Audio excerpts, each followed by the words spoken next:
گذاشتی گلنار خانم؟ من نه، اما مرغم گذاشته 10 تا. واه، مگه تخم دیگرون بچه تو میشه؟ خودت بذار. بچه هرچی هم که درد سر باشه بچه از شیرینه. آخه نمیشه، نمیتونم که. واه، بمیرم برات. عیب نداره، بچه میخوای چیکار؟ راحتی والا. وای که چقدر حرف میزنم. از ترسمه خواهر، از ترسمه. هر وقت که من میترسم یا حرف میزنم یا آواز میخونم.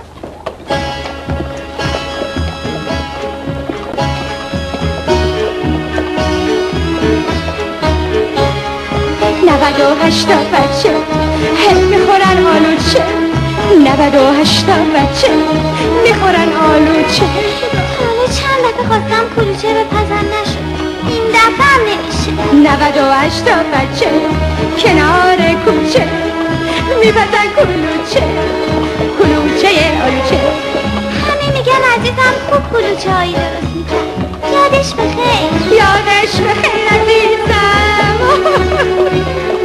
من که کلوچه خوردم دلدم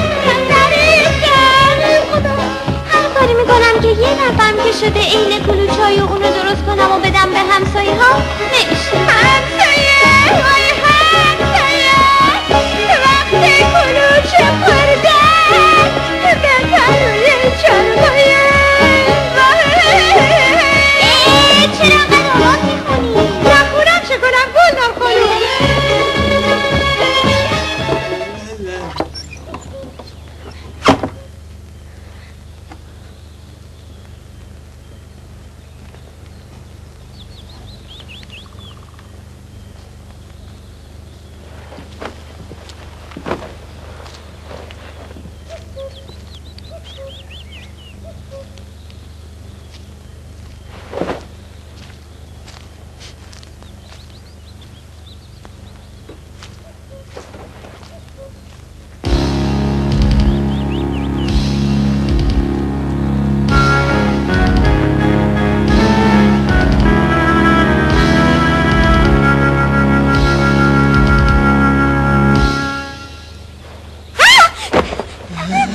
تو خونه من چه کار میکنی؟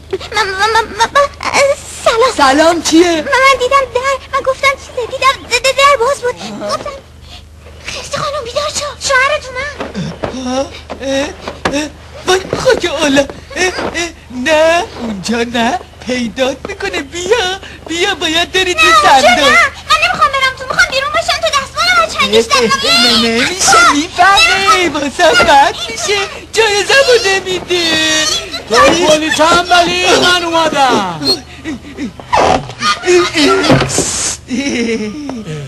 واقعا عجیبه بیداری تو پولی تنبلی آخ سرم ننه آخ کمرم ننه شا به چه خوشگل شده اینجا از دیروزم قشنگتره تو واقعا زرنگ شدی ها باید بهت جایزه بدم بیا ببین چی برات آوردم بگیرش مال توه بده خودم برات ساختمه چون زن خوبی شدی به چه بوی خوبیه چیه؟ بوی غذا بس بیار گرسنمه، بیار دیگه. آخ جون بیار. الان چه میارم. کیفی داره، واقعا زرنگ شدی ها. جون.